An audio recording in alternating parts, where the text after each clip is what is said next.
Oui, ça, je pense, c'est au niveau national, oui, mais tout récemment, des actions concrètes ont été faites et je pense qu'il y a des stations qui avaient démarré, qui avaient commencé quand même à recevoir du carburant.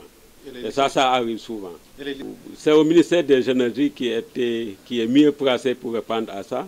Nous, au niveau de la paix, ce qu'on fait, c'est qu'on fait notre demande et on suit ça de très près. Je sais que la semaine dernière, on a fait au point des stations qui n'avaient pas de carburant, mais je pense que ce n'était pas beaucoup. Des mesures ont été prises parce qu'il y a le jeu de pêche et j'en profite quand même pour remercier le ministre de la Pêche et de l'économie maritime, mais aussi au gouvernement, qui avait décidé à un certain moment de réduire le coût du gilet de sauvetage.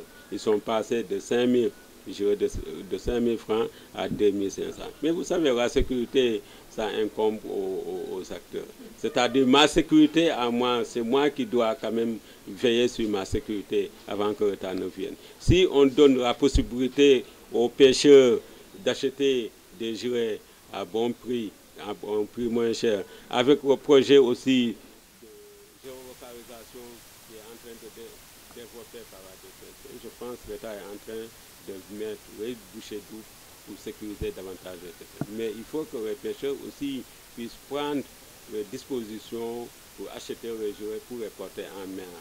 Le problème aujourd'hui, je pense que c'est un problème de comportement. Et je le dis tantôt, les ateliers comme ça, les ateliers financés par la MAVA et qui sont déroulés par MIC, c'est des ateliers qui vont peut-être contribuer à conscientiser davantage les acteurs, mais aussi à changer le comportement. Parce que nous, on a besoin de changement de comportement. Au temps où on avait, peut-être les personnes n'avaient pas besoin de gilet, peut-être ce n'est plus ces temps-ci. Parce qu'aujourd'hui, vous pêchez un peu loin, vous avez des embarcations, vous avez des arrêts, il y a le changement climatique qui joue et qu'on ne maîtrise pas. Et tous ces aspects, ça contribue à l'insécurité des pêcheurs. Je pense aujourd'hui que les pêcheurs doivent avoir un autre comportement beaucoup plus sage, beaucoup plus responsable en achetant les gilets des pêcheurs, en reportant. Et aujourd'hui, avec l'augmentation de... On s'est vu, je le dis toujours, des gens de Roussel ou bien de Niara qui viennent pêcher, ce pas des pêcheurs, ils viennent apprendre.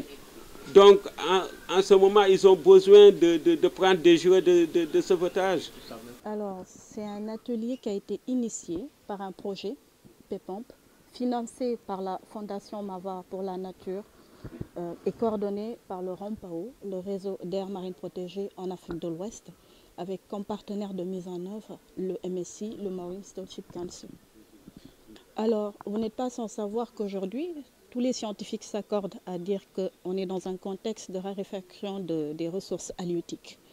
Et dans ce contexte précis, il est préférable pour nos pays, notamment les 3 pays, la Mauritanie, le Sénégal et la Guinée-Bissau, de s'accorder, d'avoir une vision régionale et surtout de mettre en place de bonnes pratiques de pêche.